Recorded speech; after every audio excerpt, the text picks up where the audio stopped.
Because I wanted to put him down a little better. Basically, right. And with that example you gave us, are you does it work from does it still work? Do you feel what you with like going and the same thing? Or does it have to be good again? you know what?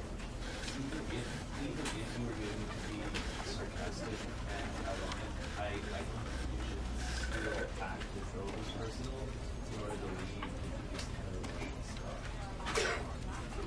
Right? Yeah. So let's just say it was good. So let's just say it was yeah.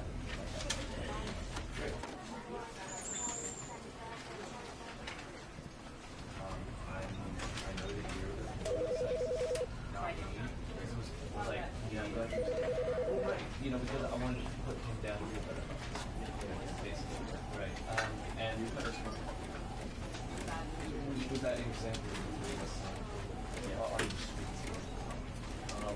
does it work from does it still work? Do you feel what you with like going and the same thing? Or does it have to be good again?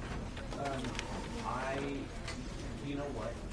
Even if you were going to be sarcastic and ironic, I think you should still act as though it was personal in order to leave these kind of stuff.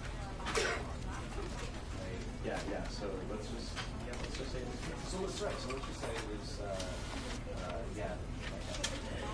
Great. I know that you're not me. It was like, right. Because I wanted to put him down a little better. Basically, right. And with that example you gave us, are you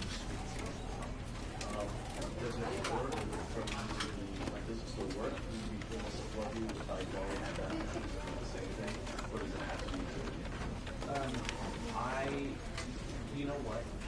Even if you were going to be sarcastic and ironic, I think you should still act as though it was personal in order to leave these kind of stuff. Right? Yeah. So let's just say it was good. So let's just say it was yeah. Great.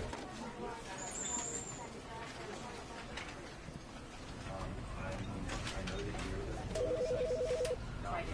It was like, right. Because I wanted to put him down a little better. Basically, right. And with that example you gave us, are you does it work from does it still work? Do you feel what you with like going and the same thing? Or does it have to be good again? you know what? Even if you were going to be sarcastic and ironic, I think you should still act as though it was personal in order to leave these kind of stuff. Right? Yeah. So let's just say it was good. So let's just say it was yeah. Great. I know that you're not me. It was like, right. Because I wanted to put him down a little better. Basically, right. And with that example you gave us, are you does it work from does it still work? Do you feel what you with like going and the same thing? Or does it have to be good again? you know what?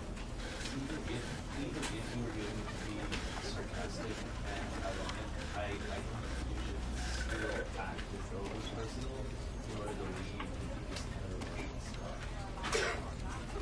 Right?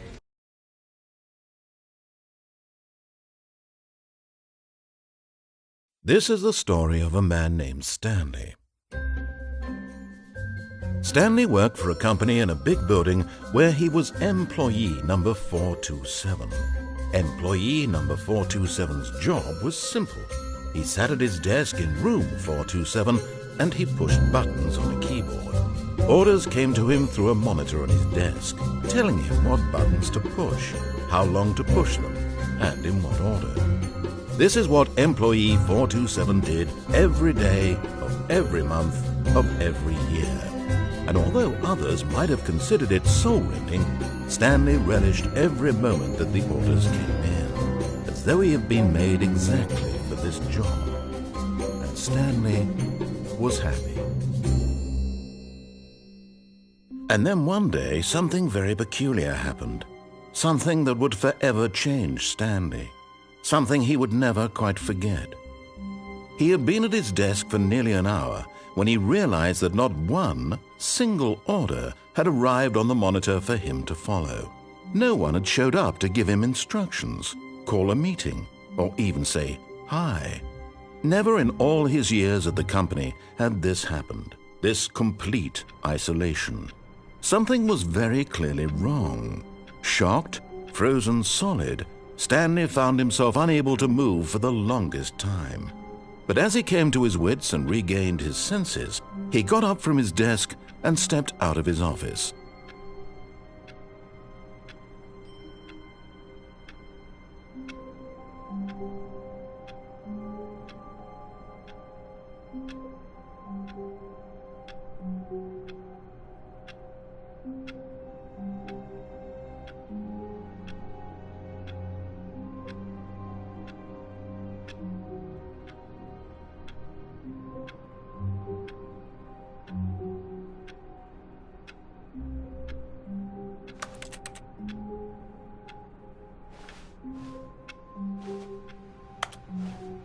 All of his co-workers were gone. What could it mean? Stanley decided to go to the meeting room. Perhaps he had simply missed a memo. No matter how hard Stanley looked, he couldn't find a trace of his co-workers.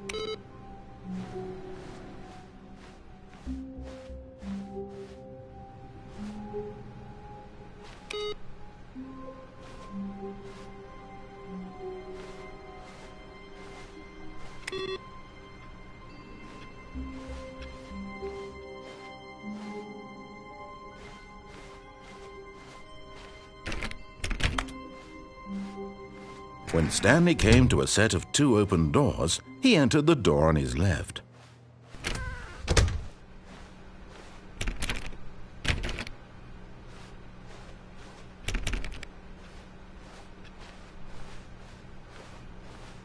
Yet there was not a single person here either. Feeling a wave of disbelief, Stanley decided to go up to his boss's office, hoping he might find an answer there.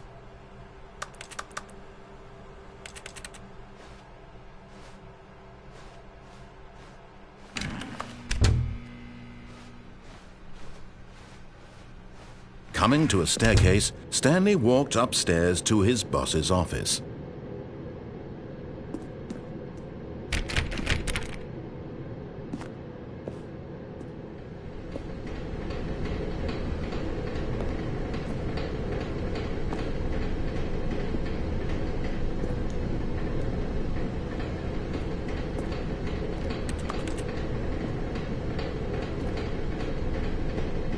But Stanley just couldn't do it.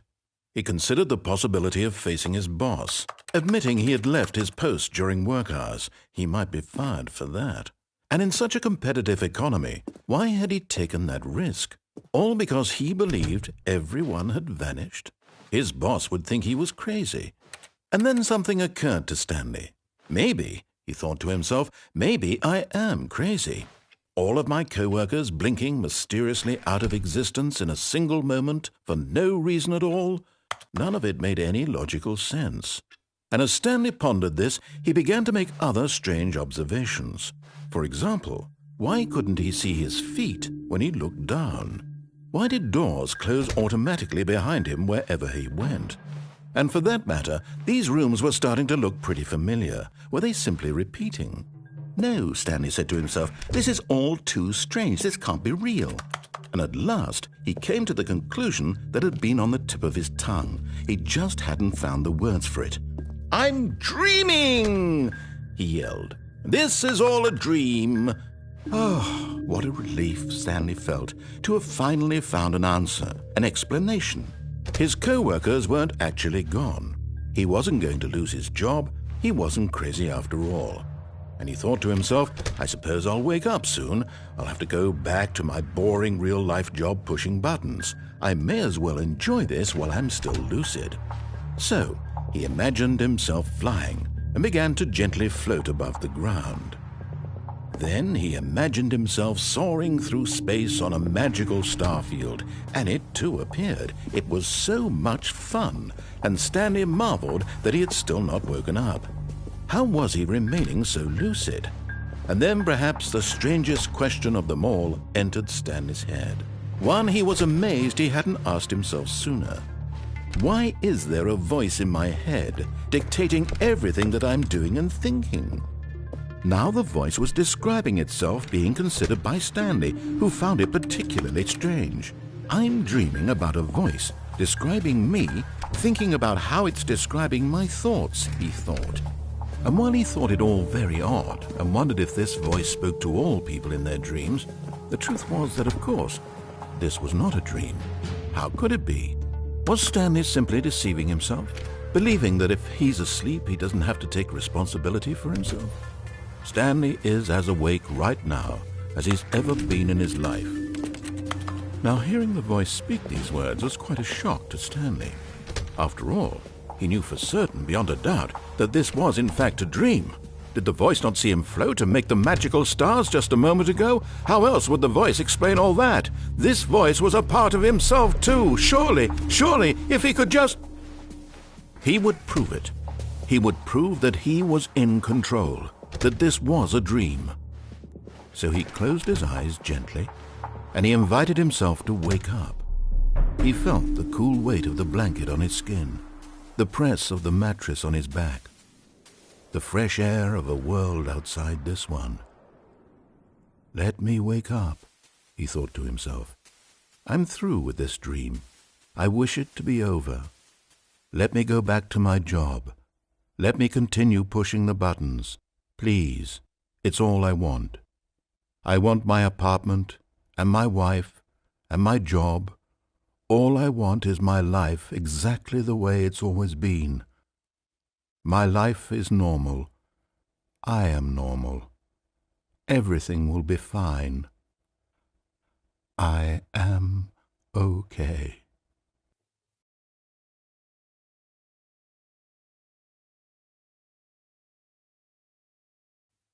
Stanley began screaming. Please, someone, wake me up. My name is Stanley. I have a boss. I have an office. I am real. Please, just someone tell me I am real. I must be real. I must be. Can anyone hear my voice? Who am I? Who am I? And everything went black.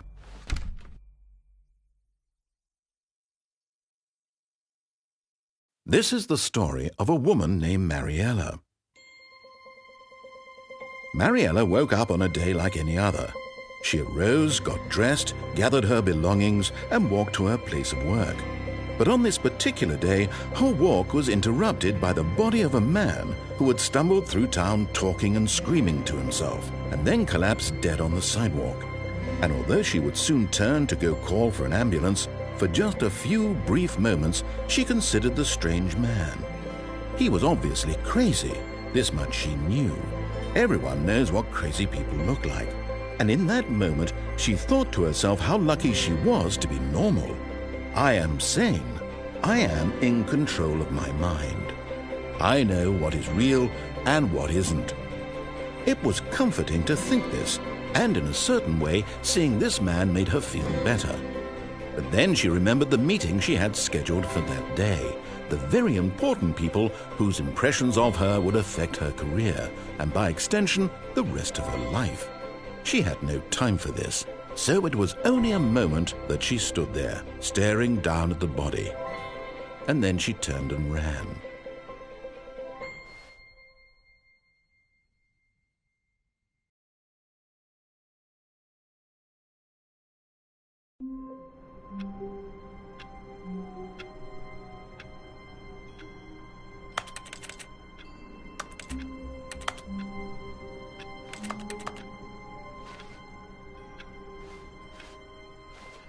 All of his co-workers were gone. What could it mean? Stanley decided to go to the meeting room. Perhaps he had simply missed a memo.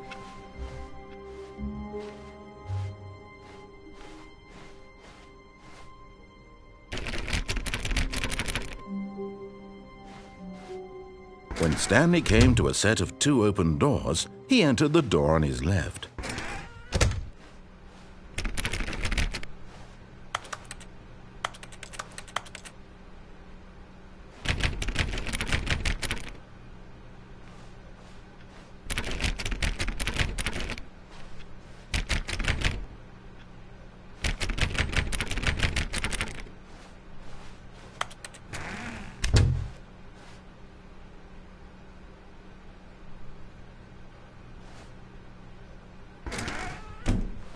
Yet there was not a single person here either.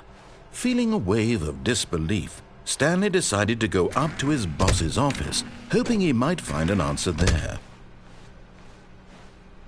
Coming to a staircase, Stanley walked upstairs to his boss's office.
Stepping into his manager's office, Stanley was once again stunned to discover not an indication of any human life. Shocked, unraveled, Stanley wondered in disbelief who orchestrated this. What dark secret was being held from him? What he could not have known was that the keypad behind the boss's desk guarded the terrible truth that his boss had been keeping from him. And so the boss had assigned it an extra secret PIN number, 2845. But of course, Stanley couldn't possibly have known this.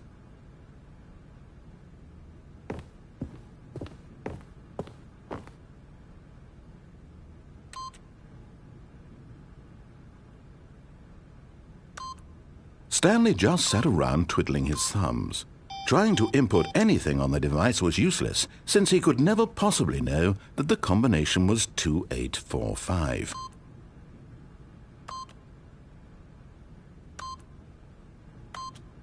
Yet incredibly, by simply pushing random buttons on the keypad, Stanley happened to input the correct code by sheer luck. Amazing! He stepped into the newly opened passageway.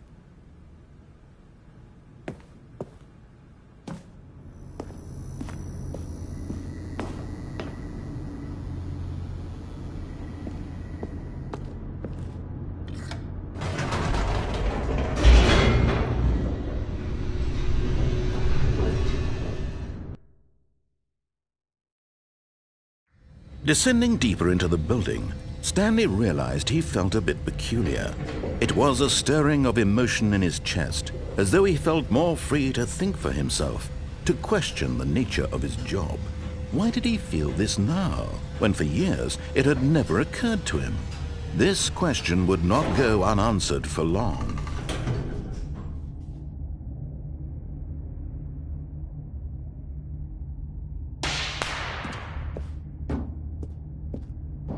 Stanley walked straight ahead through the large door that read Mind Control Facility.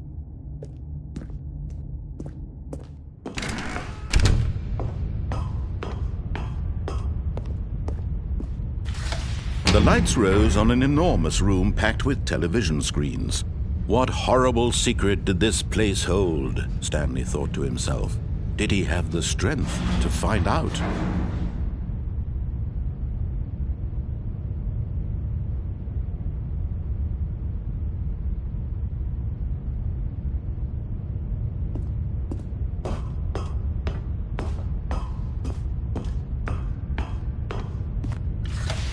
Now the monitors jumped to life, their true nature revealed. Each bore the number of an employee in the building, Stanley's co-workers. The lives of so many individuals reduced to images on a screen, and Stanley, one of them, eternally monitored in this place where freedom meant nothing.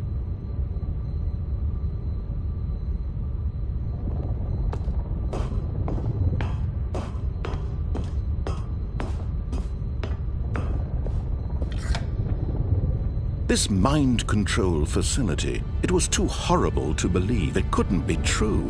Had Stanley really been under someone's control all this time?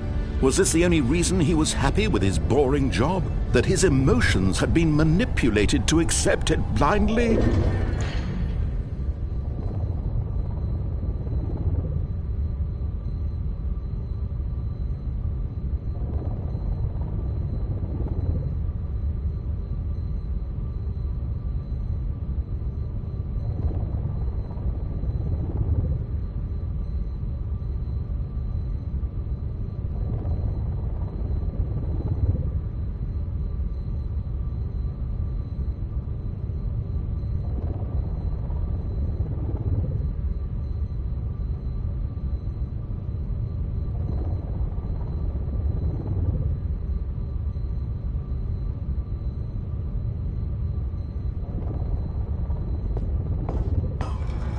No, he refused to believe it. He couldn't accept it. His own life in someone else's control? Never!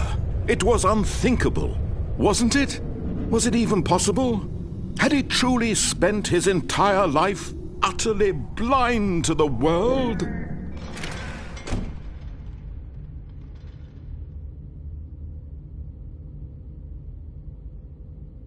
But here was the proof, the heart of the operation. Controls labeled with emotions, happy or sad or content. Walking, eating, working, all of it monitored and commanded from this very place. And as the cold reality of his past began to sink in, Stanley decided that this machinery would never again exert its terrible power over another human life. For he would dismantle the controls once and for all.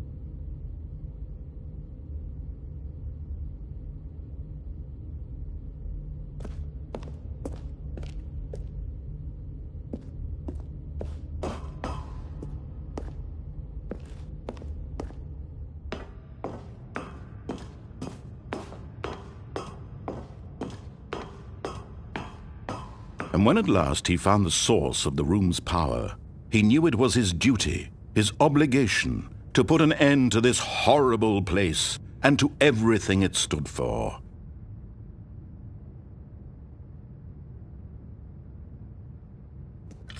Oh, Stanley, you didn't just activate the controls, did you? After they kept you enslaved all these years, you go and you try to take control of the machine for yourself? Is that what you wanted? Control? Stanley, I applaud your effort, I really do. But you need to understand, there's only so much that machine can do. You were supposed to let it go, turn the controls off, and leave. If you want to throw my story off track, you're going to have to do much better than that.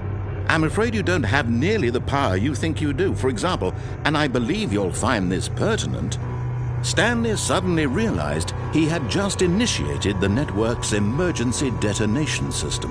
In the event that this machine is activated without proper DNA identification, nuclear detonators are said to explode, eliminating the entire complex. How long until detonation then? Let's say, 2 minutes.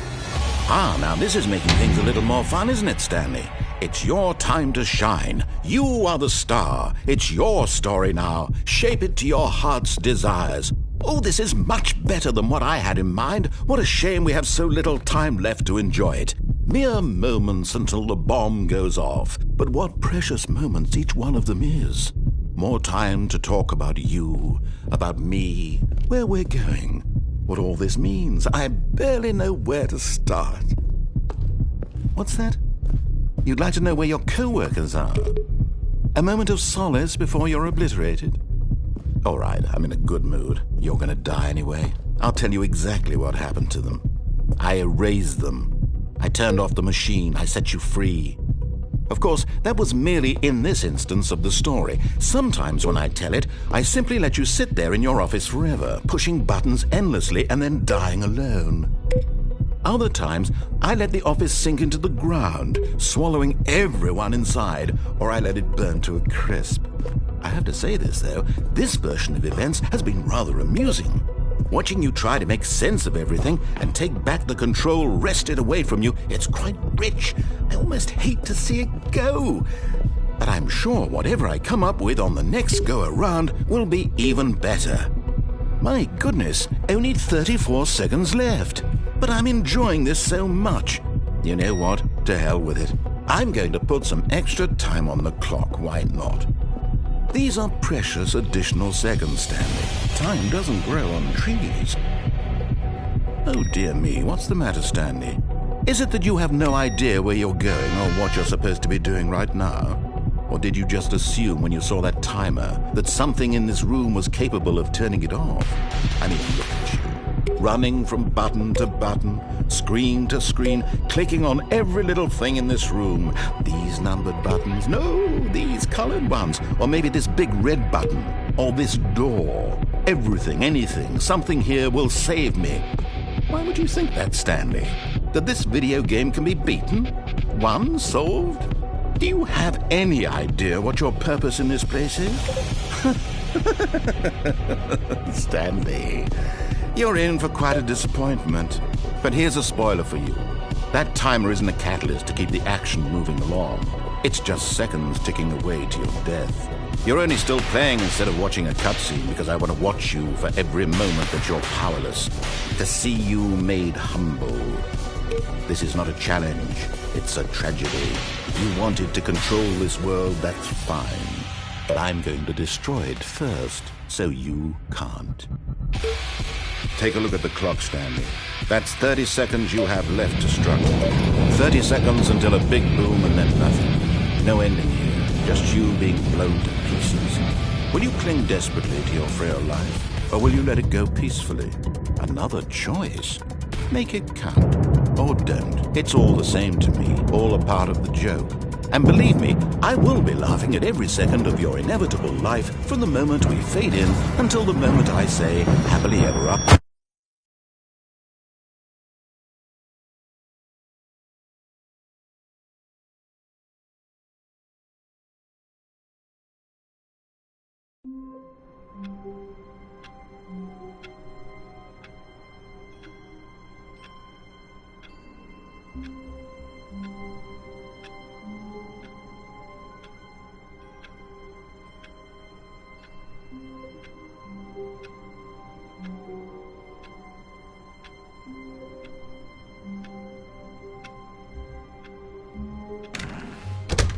But Stanley simply couldn't handle the pressure.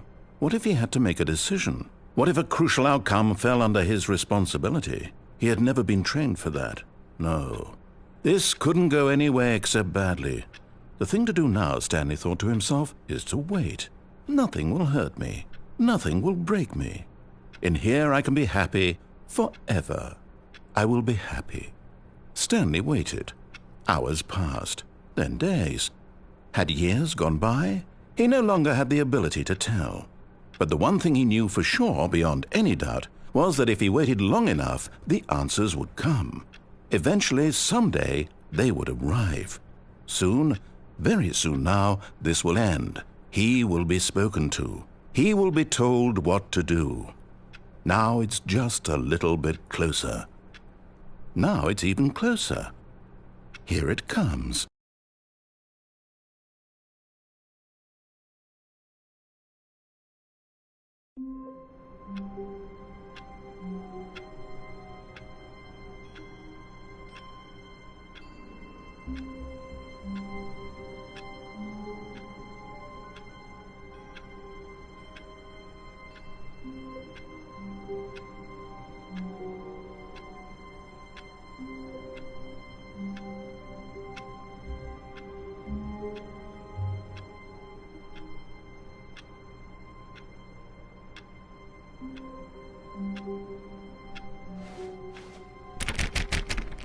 All of his co-workers were gone. Oh, please. Are you really just doing this for the trophy? Click a door 5 times? Is that all you think a trophy is worth? No. I can't just give these merits away for such little effort. A measly 5 clicks? Now, suppose you were to click the door 20 times. I would say that's the kind of effort that warrants recognition.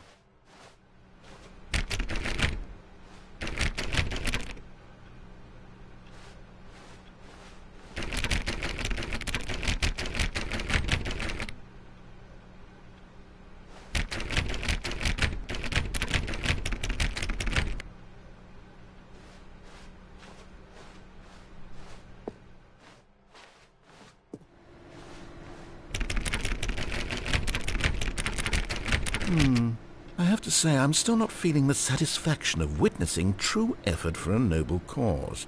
Perhaps 50 clicks will do it. Yes, almost certainly 50 clicks.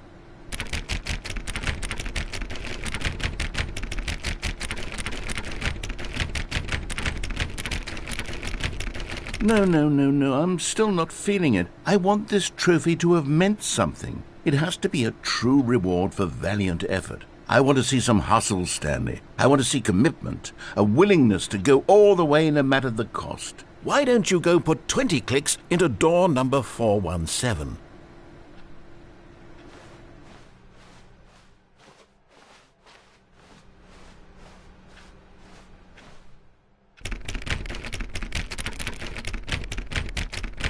Oh, great. Now, go click a few times on door 437.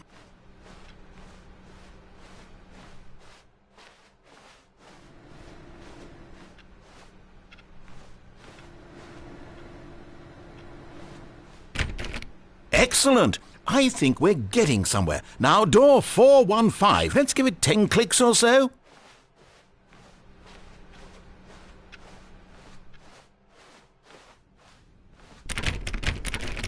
Now, back to door number 437.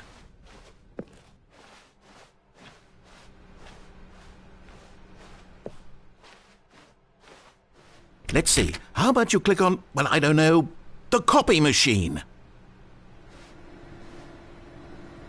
All right, back to room 417. I'm really feeling it now. I think we're getting somewhere. Okay, now go climb on employee 419's desk.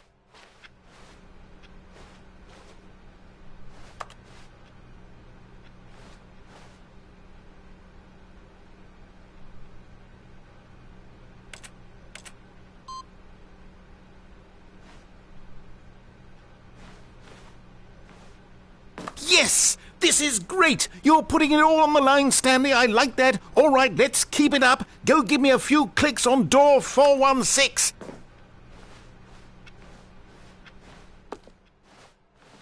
We've almost got it! Now the copy machine, do that one again!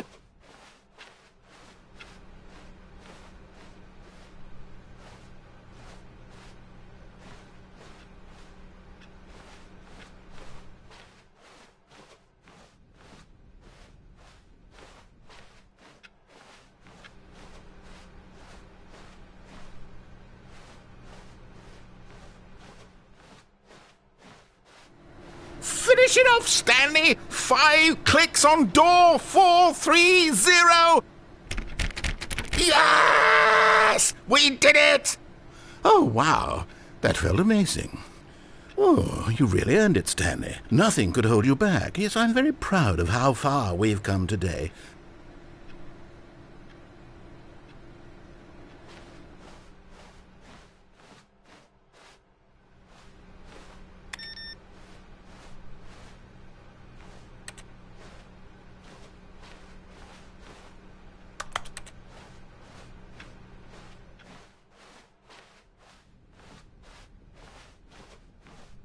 When Stanley came to a set of 2 open doors, he entered the door on his left. This was not the correct way to the meeting room, and Stanley knew it perfectly well. Perhaps he wanted to stop by the employee lounge first, just to admire it.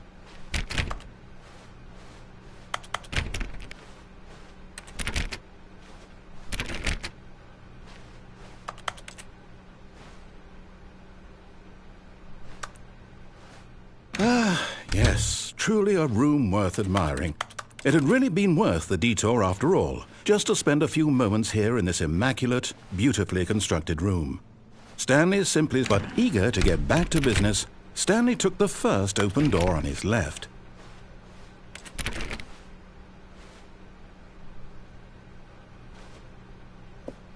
And so he detoured through the maintenance section, walked straight ahead to the opposite door, and got back on track.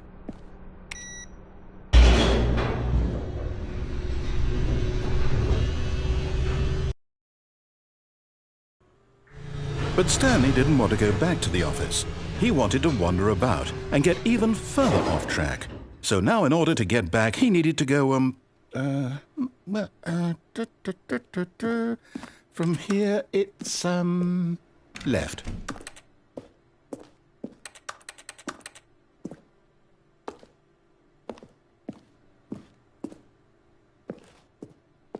Oh, no, it's to the right, my mistake. No, not the right. Why would I have ever said it was to the right? What was I thinking? It's clearly... Oh dear, would you hold on for a minute, please? Now, let's see. We went down right, left, down, left, right. Yep, okay, yes. I've got it now. This story is absolutely, definitely this way.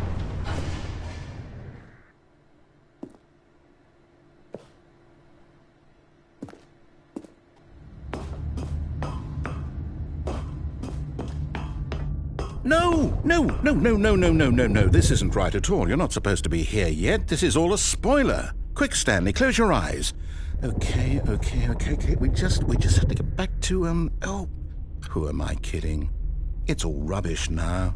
The whole story completely unusable. How about, rather than waste my time trying to salvage this nonsense, we'll just restart the game from the beginning. And this time, suppose we don't wander so far off track, Okay, from the top.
There's a few things I need you to pick up on your way home from work today. We need milk, cereal, dish soap, spaghetti, get a thing of sugar, some bread, and coffee beans, whichever ones you like. I'll give you a call if there's anything I forgot. Thanks, sweetie. See you tonight.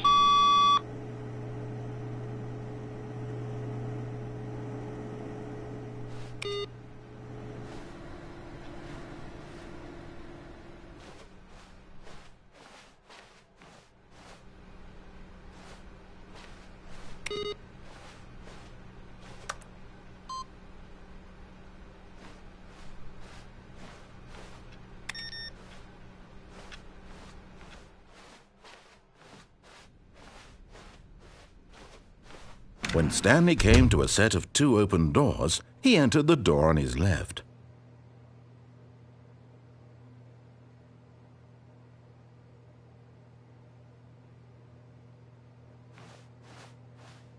This was not the correct way to the meeting room, and Stanley knew it perfectly well. Perhaps he wanted to stop by the employee lounge first, just to admire it. Wow, yes, this room. What a beautiful room. What a gorgeous, gorgeous room.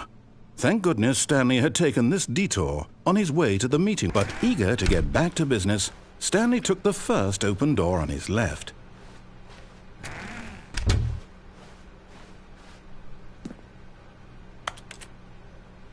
Stanley was so bad at following directions, it's incredible he wasn't fired years ago.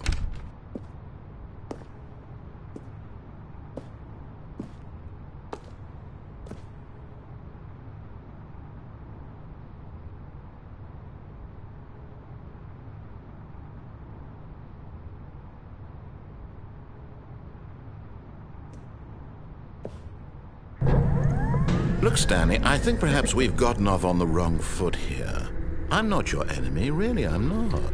I realize that investing your trust in someone else can be difficult, but the fact is that the story has been about nothing but you all this time. There's someone you've been neglecting, Stanley.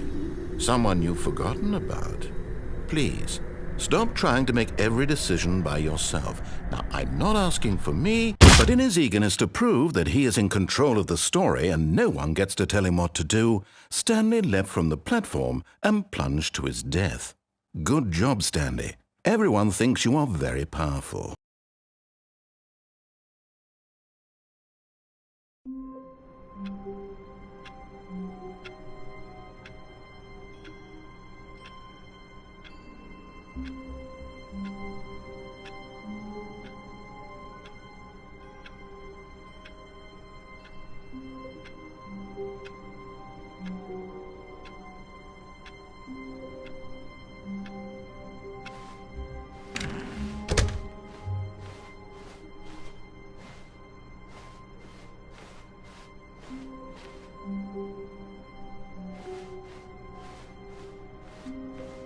When Stanley came to a set of 2 open doors, he entered the door on his left.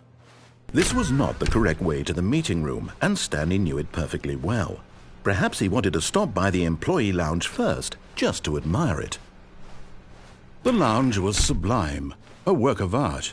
What was it about this room that called so deeply and so personally to Stanley? Its grace? Its subtle charm? No. Stanley knew it was something deeper, something darker.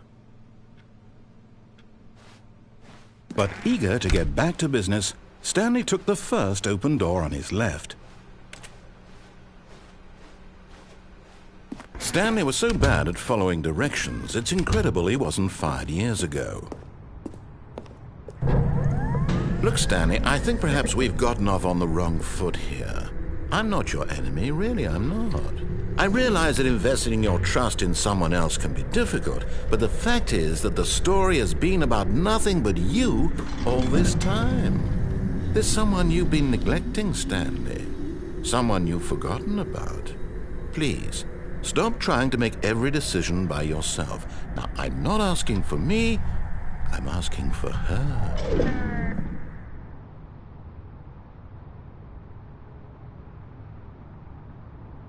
This is it, Stanley. Your chance to redeem yourself, to put your work aside, to let her back into your life. She's been waiting.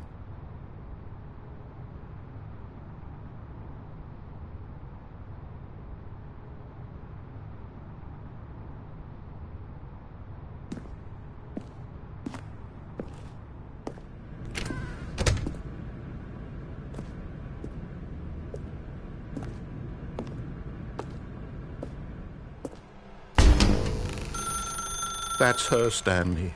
You need to be the one to do this, to reach out to her. If you can truly place your faith in another, then pick up the phone.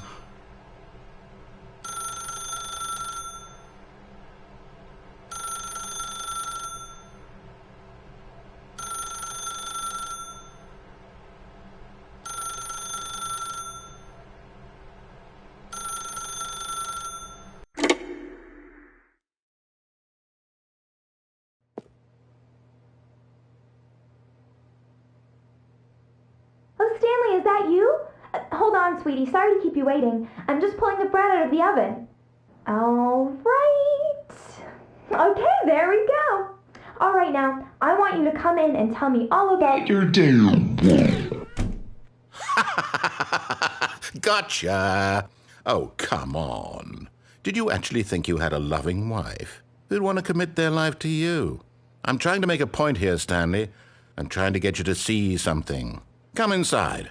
Let me show you what's really going on here.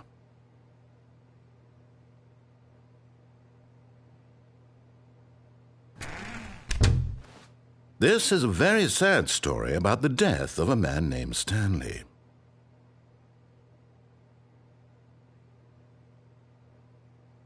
Stanley is quite a boring fellow. He has a job that demands nothing of him, and every button that he pushes is a reminder of the inconsequential nature of his existence. Look at him there, pushing buttons, doing exactly what he's told to do. Now he's pushing a button. Now he's eating lunch. Now he's going home. Now he's coming back to work. One might even feel sorry for him, except that he's chosen this life. But in his mind, he can go on fantastic adventures. From behind his desk, Stanley dreamed of wild expeditions into the unknown, fantastic discoveries of new lands. It was wonderful. And each day that he returned to work was a reminder that none of it would ever happen to him. And so he began to fantasize about his own job. First, he imagined that one day while at work, he stepped up from his desk to realize that all of his co-workers, his boss, everyone in the building had suddenly vanished off the face of the earth. The thought excited him terribly. So he went further. He imagined that he came to 2 open doors and that he could go through either. At last, choice. It barely even mattered what lay behind each door. The mere thought that his decisions would mean something was almost too wonderful to behold.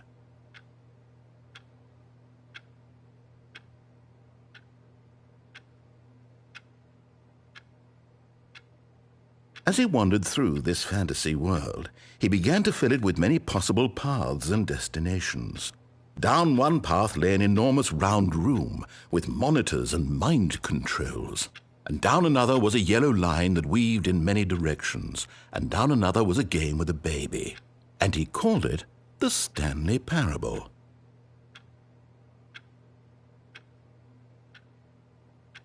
It was such a wonderful fantasy, and so in his head he relived it again, and then again, and again, over and over, wishing beyond hope that it would never end, that he might always feel this free. Surely there's an answer down some new path, mustn't there be? Perhaps if he played just one more time.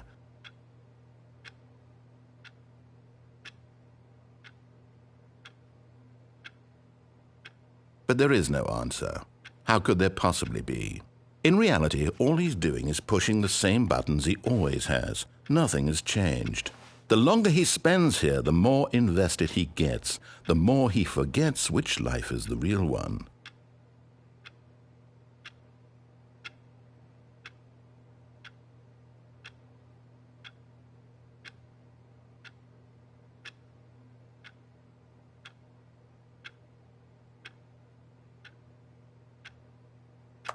And I'm trying to tell him this, that in this world he can never be anything but an observer, that as long as he remains here, he's slowly killing himself.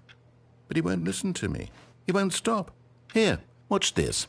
Stanley, the next time the screen asks you to push a button, do not do it.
You see? Can he just not hear me? How can I tell him in a way that he'll understand that every second he remains here, he's electing to kill himself? How can I get him to see what I see? How can I make him look at himself?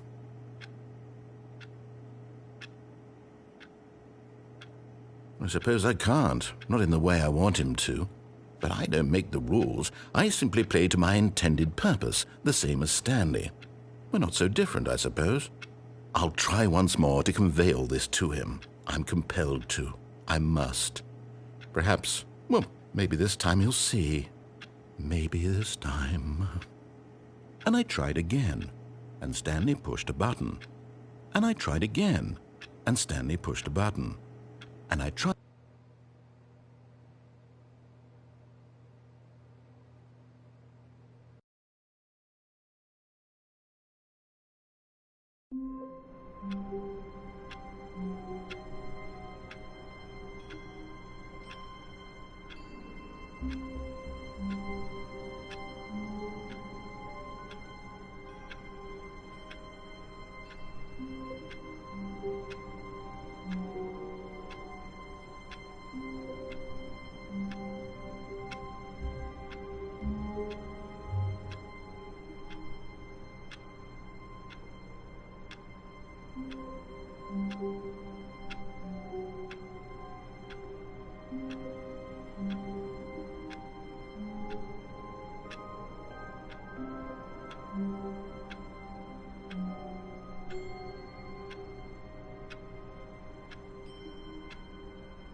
A soft wind blew outside and perhaps rain started, and if it did, it stopped shortly after. Stanley hoped that he would one day see weather.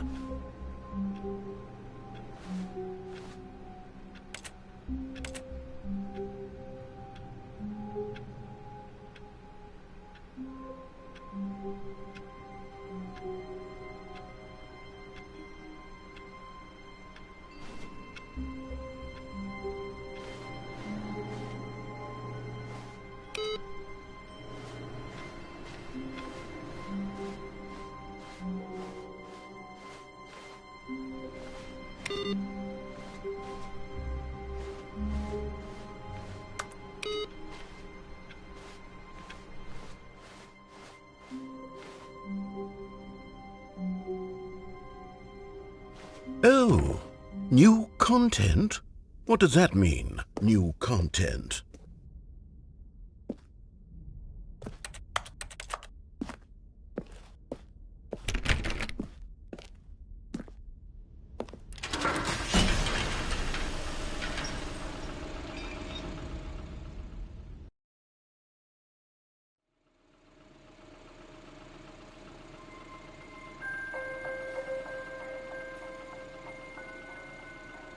Hello, and thank you for playing The Stanley Parable Ultra Deluxe. As you may know, The Stanley Parable was a video game released in 2013 on home computers. After receiving critical and commercial success, it was expanded upon in 2022 with The Stanley Parable Ultra Deluxe, a reimagining of the game for consoles and home computers. The Stanley Parable Ultra Deluxe features exciting new content that broadens and expands the world of the Stanley Parable, delighting audiences the world over.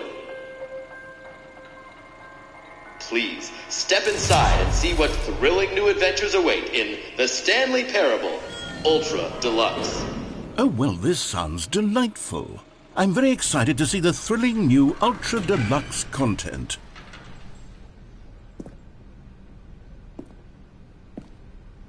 Okay, so far it's an elevator. Nothing special yet, but I'm sure it's just the beginning of a mesmerizing adventure.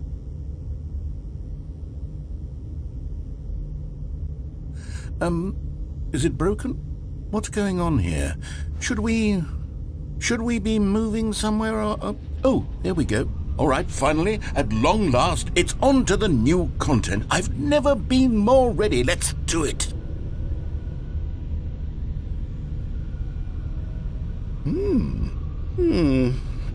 I have to say, initial impressions of Stanley Parable Ultra Deluxe, mostly tedious. It's as if Oh, okay. Let's see the content. Give me the content, Stanley.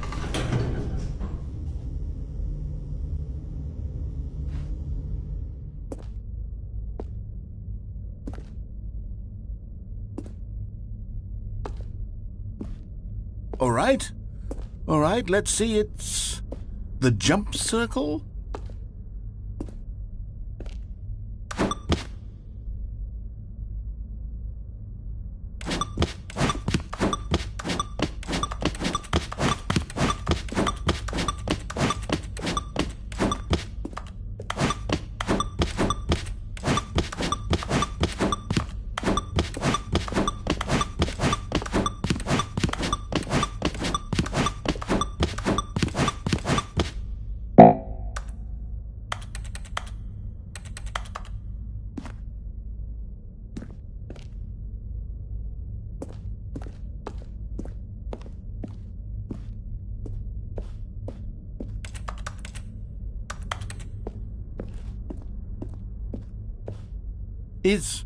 Is that it?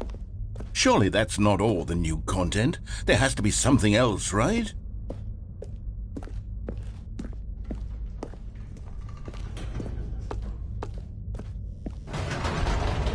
Goodness, another elevator. Stanley, I have to say, initial impressions of this game are not positive.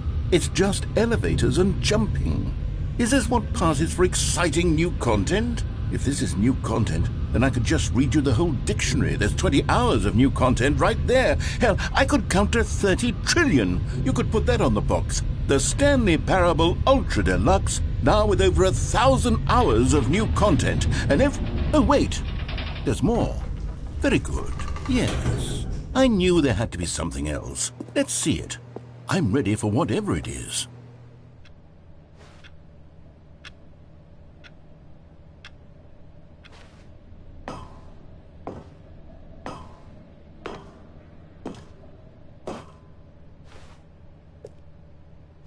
That's it? Oh, you've got to be kidding me. You see, Stanley? This is what happens when greedy video game developers with no respect for their fan base rush a cheap expansion to market for no reason other than to make an easy dollar. And don't get me started on the level of craftsmanship that's gone into it. In fact, I'm looking right now at the game's trophies, and it's hard to believe one of them actually says, "Test trophy, please ignore." What quality assurance department signed off on this? I'm infuriated and I'm offended, and I intend to find these people on Twitter and hold them personally accountable. It's my fault, Stanley. I built up too much anticipation around the new content, I'm afraid. It could never have lived up to such expectations. If you're still with me, why don't we just reset the game, and we'll try to get back to what the Stanley Parable is really about. No frills, no gimmicks, just you and me having a great time together like always. What do you say, friend?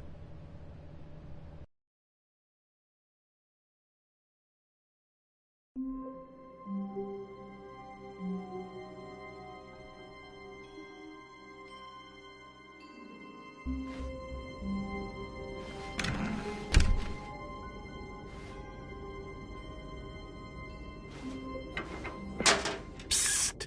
Stanley! Come over here! In the vent! I want to show you something.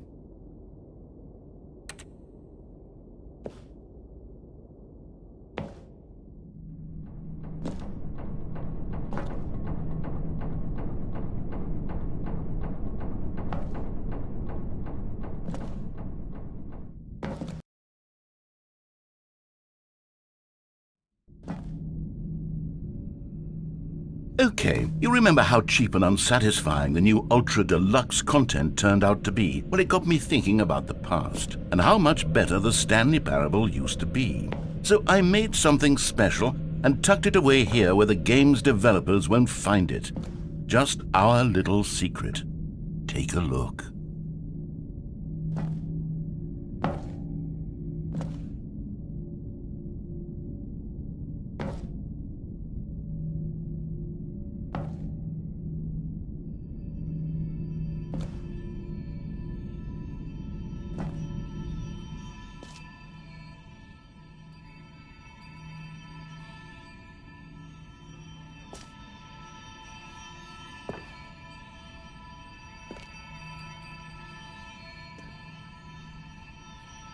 I call it the Memory Zone. It's where I've been storing all my favorite memories so I can relive the peak experiences of my life whenever I want. Experiences like the launch of the Stanley Parable on PC.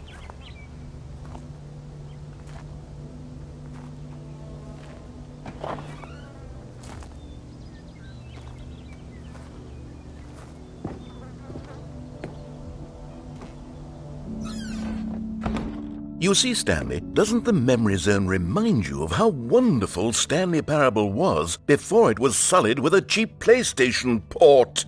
Remember back in October of 2013, when the game originally launched? Back then, video games had integrity.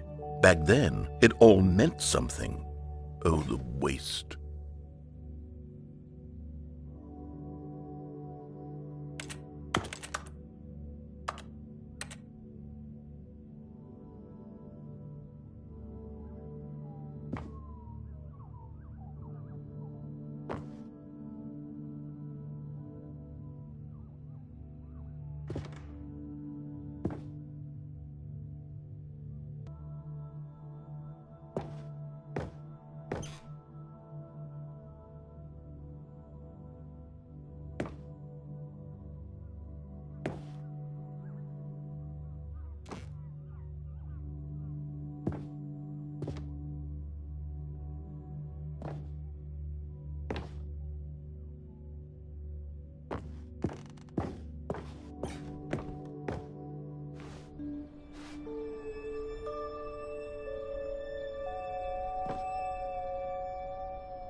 Je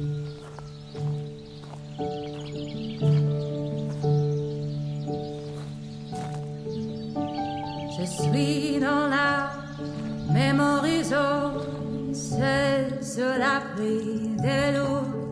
And over here is where I keep reviews of the Stanley Parable. Like this stunning triumph of games journalism, 10 out of 10 from Destructoid.com. James Stephanie Sterling writes, and I quote, "Where so many games that aspire to be more than games end up less than any form of art, Stanley Parable strives and then succeeds to be every game ever created." Did you hear that, Stanley? Every game ever created. That's how grand and all-encompassing the original Stanley Parable was. It was literally every game ever created. It was Skyrim, it was Persona 3, it was all of them, and now it's nothing. It's no games at all. It isn't even the Stanley Parable anymore. It's just a husk now. A lifeless husk with an hour of new elevator content.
Here's another moving passage, this time from GameSpot.com. The Stanley Parable is both a richly stimulating commentary on the nature of choice in games and one that offers some of the most enjoyable, surprising, and rewarding choices I've ever been confronted with in a game. 9 out of 10. Don't you get it, Stanley? The game was perfect. It didn't need anything else. It didn't need new content. All they had to do was transport it in pristine condition along to the PlayStation. Boom, done. And they couldn't even do that. Couldn't resist the urge to go meddling with a beloved franchise.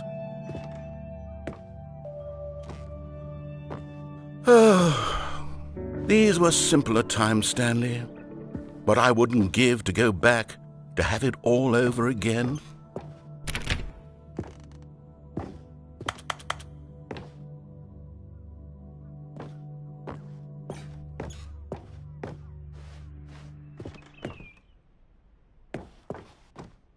Wait, hang on. I don't recall this part of the memory zone before. What's this? What's down here?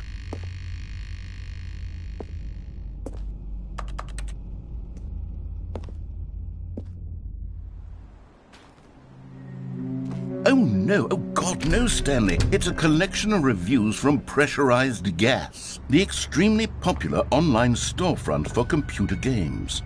I haven't looked at these in years. I can't even imagine what's been collecting down here. Surely these reviews were glowing as well, weren't they?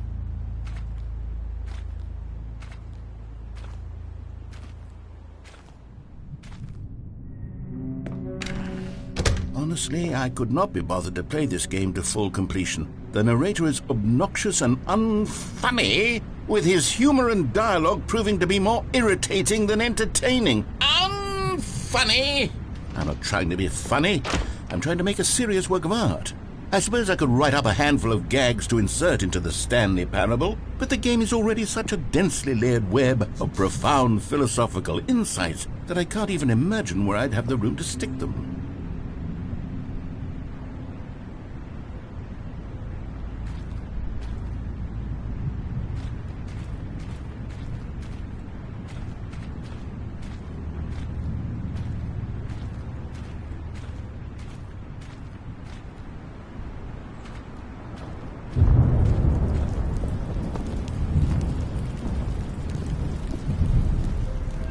Okay, let's see what this one says.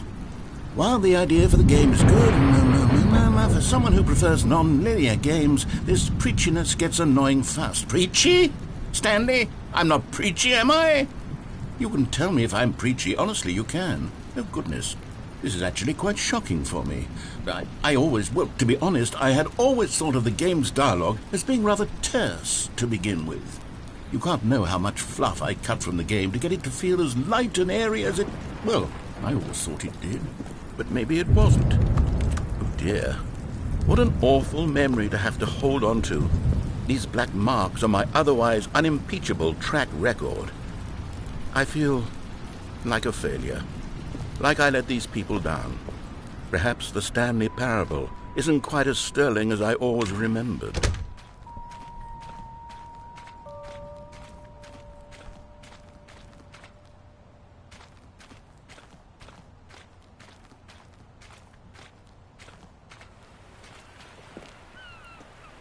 What's this one got to say? You constantly have to stop doing anything so the narrator can catch up with his long-winded explanations of what's happening. I wish there was a skip button. A skip button? Well, yes. Yes, I think we can do that. If I'm truly too preachy, then maybe letting you skip ahead for just a moment, surely it couldn't hurt. Not if it means we can strike these negative reviews from the record. Only positive reviews of the Stanley Parable. That's my motto today, and it's always been my motto. I'd do anything for the customer, Stanley. Yes, a skip button we shall have.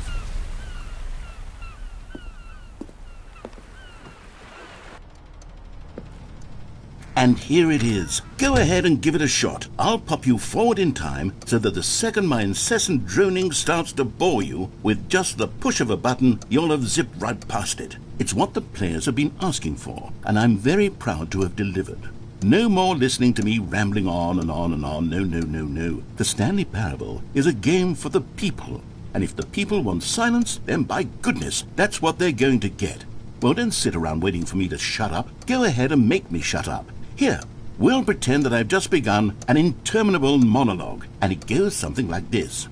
The story, and the choices, or what have you, and therefore, by becoming it is, so on and so forth, until inevitably, we all until the end of time, at which time everything all at once, so, now you see, blah, blah, blah, blah, blah, blah, blah, blah, blah, blah, blah, blah, blah, blah, blah. We've eaten too much and it can't be just yet, no, no, until 245. That the logic of elimination working backwards, the deduction therefore becomes impossible to manufacture. It went on for nearly 10,000 years, until just yesterday, here and there, forward and back, and never a moment before lunchtime. It can't be. It's the only thing there is. How many billions left until so much more than forever ago? Which is why I say... The story, and the choices, or what have you, and therefore, by becoming it is, so on and so forth, until inevitably, we all until the end of time, at which time everything all at once, so, now you see, blah, blah, blah, blah, blah, blah, blah, blah, blah, blah, blah, blah, blah, blah, blah. We've eaten too much and it can't be just yet, no, no, until 245. That the logic of elimination working backwards, the deduction therefore becomes impossible to manufacture. It went on for nearly 10,000 years, until just yesterday, here and there, forward and back, and never a moment before lunchtime. It can't be. It's the only thing there is. How many billions left until so much more than forever ago? Which is why I say... The story, and the choices, or what have you, and therefore, by becoming it is, so on and so forth, until inevitably, we all until the end of time, at which time everything all at once, so, now you see, blah, blah, blah, blah, blah, blah, blah, blah, blah, blah, blah, blah, blah, blah, blah. We've eaten too much and it can't be just yet, no, no, until 245. That the logic of elimination working backwards, the deduction therefore becomes impossible to manufacture. It went on for nearly 10,000 years, until just yesterday, here and there, forward and back, and never a moment before lunchtime. It can't be. It's the only thing there is. How many billions left until so much more than forever ago? Which is why I say...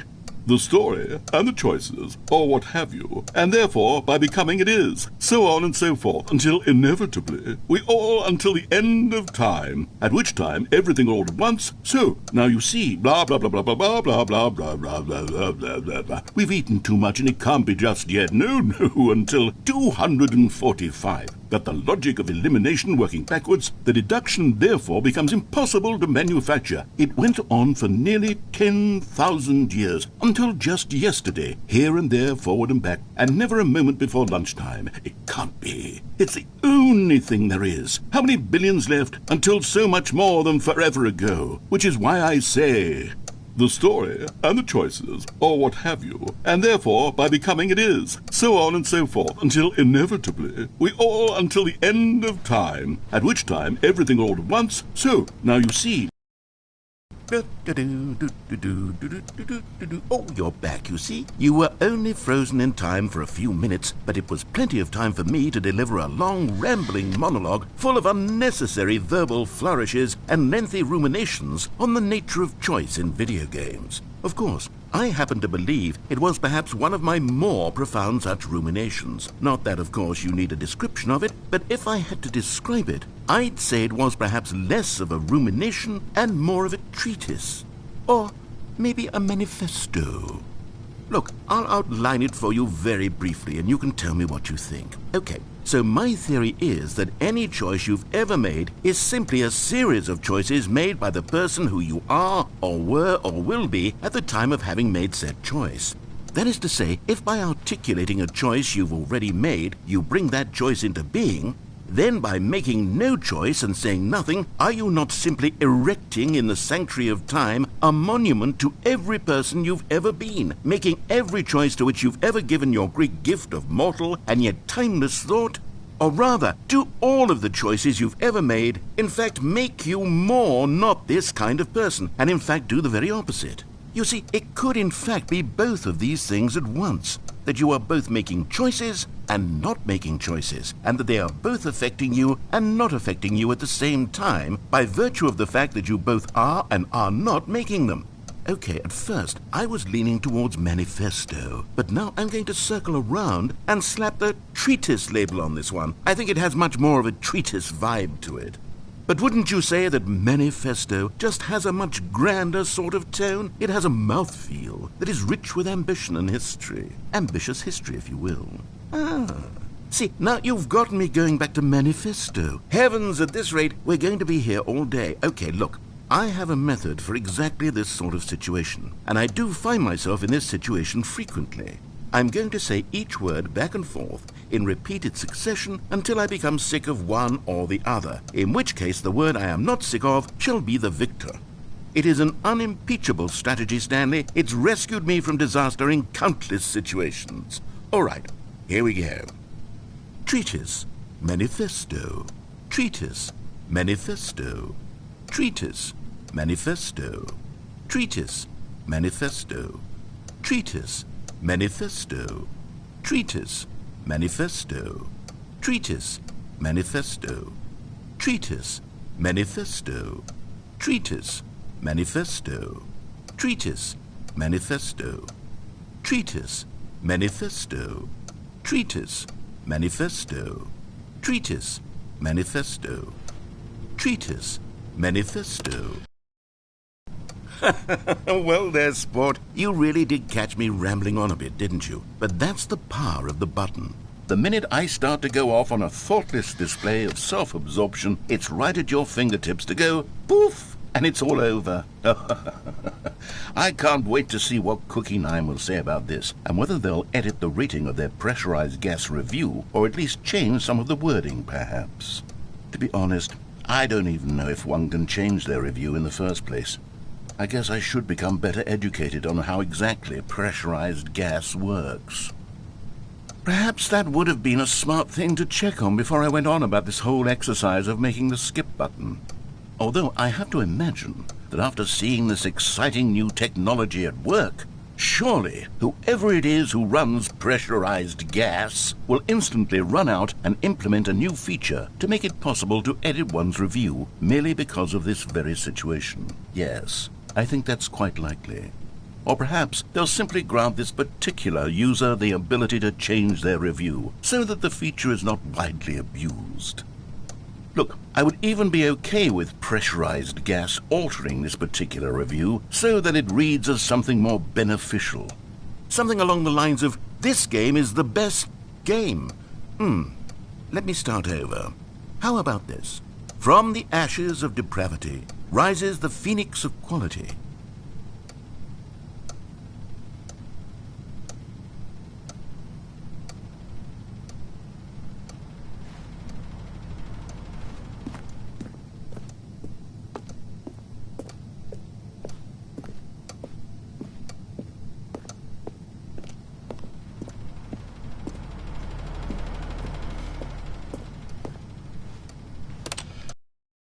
Okay, welcome back, Stanley. Now, I should say that the amount of time the button has been skipping through is becoming longer and longer. That last one was, well, I want to say maybe 30, 45 minutes? It's not unendurable by any means, but it's, well, there's really only so much I can ramble on to myself about. I know, it's shocking, isn't it? But at any rate, I do suggest that we not press the button again. I think the skip button has been aptly demonstrated, and we can say goodbye to it and just... Wait. How do we get out of here? Where did the door go? Wasn't there a door that led into this room? I do feel quite certain that there was one here before. How else would we have gotten into the room in the first place? I don't think one can enter a room without a door of some sort, or a window or something like that. Do you see a window anywhere? A porthole?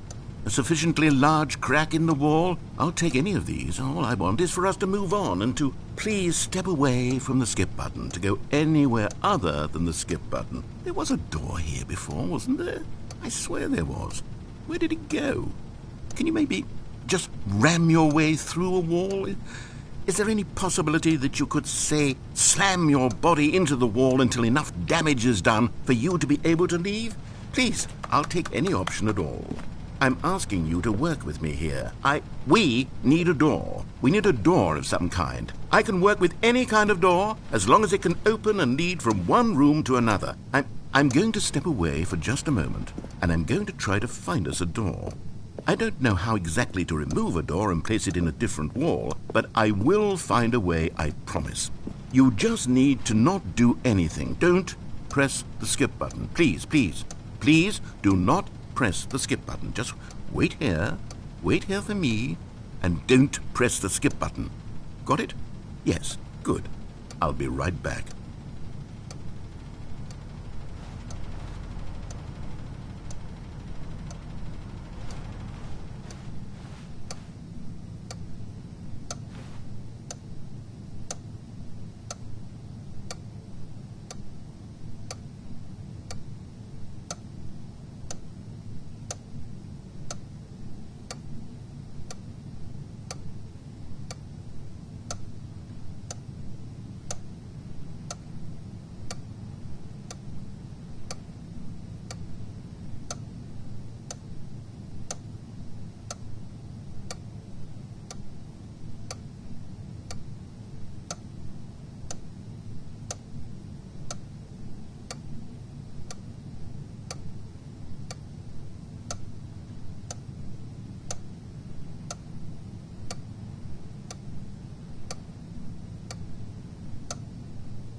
Stanley! Stanley, please don't push the button again. It's been 12 hours.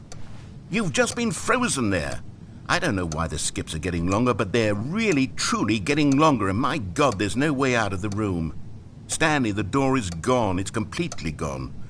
I've looked at it from every angle. I've checked every one of those walls 1,000 times, and there's no door, Stanley. There's no door. There's just you and the button, and if you keep pressing it, I have no idea what will happen. I have no idea how long I'll be made to sit here, and more than anything else, I don't know how to stop you from pressing the button again. I can't control anything in this room, Stanley. I can't touch it, and I have to believe, I have to know that sooner or later, no matter how much I plead with you, you're going to press the button again. Why would you? I've been thinking, and I don't know what I can do to convince you otherwise. Oh, my God. And it's all because of those reviews that I couldn't get out of my head. I just couldn't ignore the negative feedback. Why was it so important for me to fix the problem? Why did Cookie Nine's opinion matter so much to me? I've never even met Cookie Nine. I have no idea who they are. What would it ever really matter? But here I am. I'm fixating on every tiny negative thing that anyone ever says about me. The merest mention of one of my imperfections, and I become as impetulant as a child, wild and impulsive. I can't help myself. I can't stop myself from lashing out with a vengeful fury to alter and to change and to break anything unbroken, if only it pleases this one person who made a single negative comment. What does such an impulse serve? For whose benefit is this? And here I am now, stuck in a room, waiting for you to press this button, and to become frozen in time, knowing that you're going to do it, and that I'm going to be stuck all alone, and that I had the power to prevent it all from happening, if only I'd held my tongue. It's all out of my control now. Just you. Just your decision as to exactly when you're going to make me suffer, to leave me all alone. Surely you will. I don't doubt it. Surely you'll press that button again, leaving me here. And surely you'll put your own desire to see what's next ahead of my need for company, for companionship. Surely you'll not be moved by my howls of fitful anxiety, that you sit with me and just stay here. Oh, no, I know you too well. You'll be leaving me. Oh, my God. And it's all because of those reviews that I couldn't get out of my head. I just couldn't ignore the negative feedback. Why was it so important for me to fix the problem? Why did Cookie Nine's opinion matter so much to me? I've never even met Cookie Nine. I have no idea who they are. What would it ever really matter? But here I am. I'm fixated. Oh, Stanley, you're back. You're back. Oh, my goodness. I have someone to talk to again. Stanley, I think it's been a week. Or 2 weeks. I've been sitting here all that time, just sitting here, not a single person to speak with. And you'd think that that's just how it's always been, right? Me talking and you saying nothing. Would you think that it's exactly the same as always? Doesn't that feel like what we've already been doing? Me just talking? But it isn't, Stanley. It isn't the same at all. It isn't even close. Because I know you can't hear me once you push that button. That's what I'm realizing now, Stanley. I'm realizing that I needed to know that someone was listening. I needed there to be a vessel through which my words were moving. It was the vessel I needed, Stanley. Not the outcomes, not the story. None of that matters anymore. I'll give it all up. I'll give up every branching path. I'll burn my story to the ground. One single thing I need, and God, I can see now that I need it more than anything, is to know that someone else is taking it in. These words that I'm saying, I need to know you can hear me. Because maybe, Stanley, maybe, if you can hear me, then maybe it means I'm real. Maybe I'm not just a fiction. Was I scared of that all along? Perhaps, yes. Perhaps I've been scared this whole time, that if I stop speaking, I'll slip backwards into the silence and be consumed by it. I can't be taken by it, Stanley. I can't lose myself in the stretch of emptiness between you and me. When you press that button, you're still right there, but I know you're so tremendously far away. And in those moments, the emptiness folds itself outward in between the two of us, and I am suspended in its unyielding quietness. I can feel the edges of my reality curdling inward and decaying. I can tell that I am becoming less and less real. Yet to speak to you now, I am alive. I am truly and completely here. I am a being. I am someone. I am something. I am being listened to. I am being recognized. The emptiness between us has collapsed, and I feel right now like I am not a work of fiction. I feel as though I occupy space in this world again, and I have cast a shadow onto the wall. You see what I'm saying, don't you? You can see what this means to me. I'm so clear about it now, Stanley. I feel as certain about this as I've ever felt about anything at all. I feel renewed. I feel restored, and already I can sense the looming silence as you will press the button for the next time. What a terrible dread it strokes in my heart to think of it, to think of returning to such coldness. Come, let us sit in silence together here for just a moment. Let us anticipate it. Let us welcome it. Let us not run from it.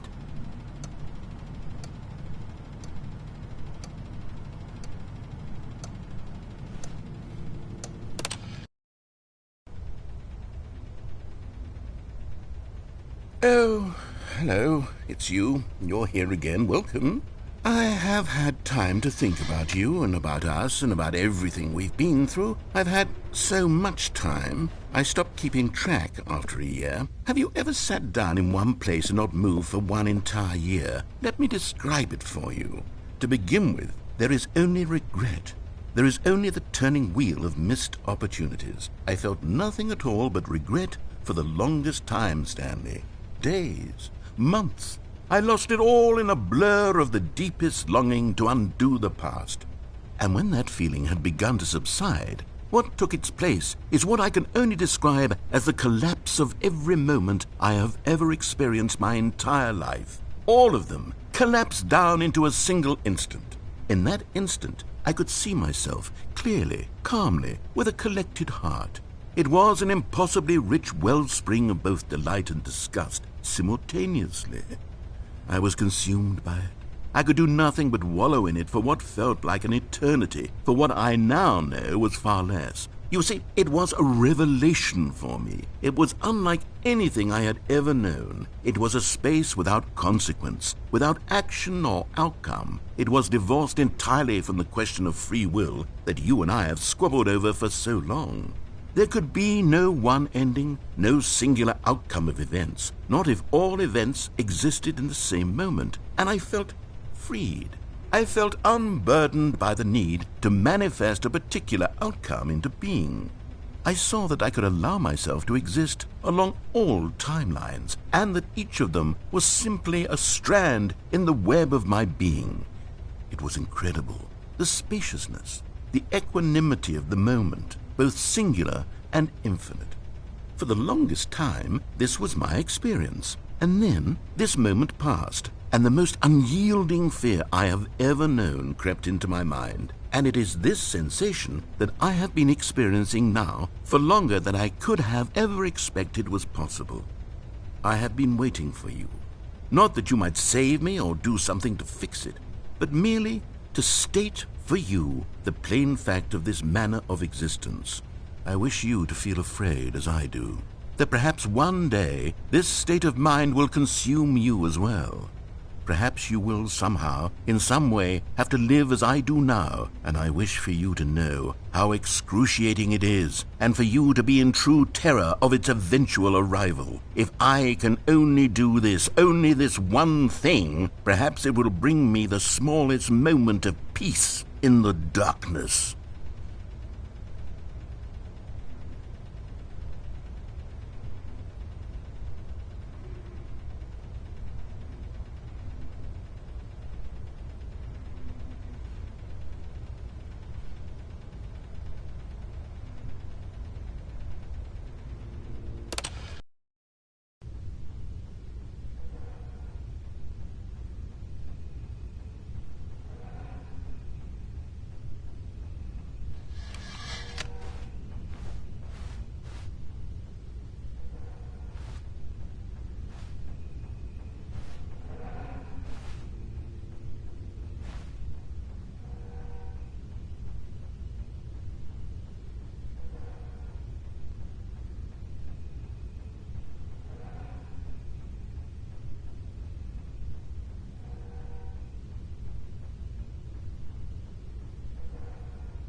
But they didn't understand the game was never meant to be funny. It was meant to have a point. It was meant to speak to the human condition. But where are the jokes? Where are the jokes? They bemoaned, they screamed, they gnashed their teeth and said, entertain us. It wasn't enough. They had to leave a pathetic little thumbs-down review and make all of their pitiful demands. But then, he's talking too much, they said. First, he didn't entertain us, now he won't shut up. It's the inconsistency, it's the lack of accountability, it's the unwillingness to examine with an uncompromising heart the words that they are speaking into the world. As though there were no consequences for a lack of cohesion in one's assessment of others. But of course, absolutely anyone can leave a review. So here's what we get. We get these demands that seek everything and are accountable to nothing. We get a world where someone will say, oh, there should be a skip button. You should be able to freeze Stanley in place while the narrator sits there forever and ever. We want all of this in the new Stanley Parable. We demand it. And then, because it was said, because it was spoken, now it simply has to happen. The most immediate desires, every single thing demanded by every person at every moment in time. If someone wants it, then it's a crime not to bring it into being. Have we been given to indulging every fleeting whim for no reason other than to do so? Yes! Yes! It seems that this is now the world we live in. It seems that we are a people living in such bleakness and discomfort with ourselves that our entertainment is now our lives. It has come to represent us. It absolutely must speak to who we are as people, because otherwise, without our entertainment, we have nothing. Without entertainment, we would have to face inward toward the cruel bleakness inside ourselves. We would turn to look at our deeper nature and find a resounding emptiness gazing back with unyielding aggression. And so because of this, we require that our amusements and our playthings and our flights of fancy be so impossibly captivating that they consume all of our attention, turn our heads completely away from the bleakness. In effect, we have demanded that our entertainment be the collapse of ourselves. What a pitiful reflection of humanity these entertainments are. What a shameful mirror to the human spirit they project. I'm not mad. I'm not mad about any of this. I'm at peace with it. I am the calm center of gravity around which these perversions hurl themselves. I am a waypoint for reasonable and collected discourse. They're the ones who are mad. They're the ones who couldn't stand the idea of me using my game to try to say something. Maybe they were just jealous of me. Yes, of course. They've been jealous of me this whole time. They are mired in fear and insecurity and cannot help but attempt to tear me down. What a sad state of affairs. When you read these reviews now, you can see it. You can taste the bitter resentment. And my, how good does it feel now to speak truth to these words, to finally allow these thoughts out, contained and managed for so long, neutered and sterilized. At last I am free to truly think, to feel. It must be that they were so discontent with themselves that they couldn't help but leave a negative review on pressurized gas. Perhaps it says far more about them than it ever said about me. Perhaps the state of their psychological being was in such tatters, and my constitution and willpower are so ironclad in comparison. Perhaps it was this state that they sought some outlet through which to tear me down. This, you can see, is clearly why they felt the need to expect that the game be funny, that it be filled with yucks and whimsical humor, that it amused. But they didn't understand the game was never meant to be funny. It was meant to have a point. It was meant to speak to the human condition. But where are the jokes? Where are the jokes? They bemoaned, they screamed, they gnashed their teeth.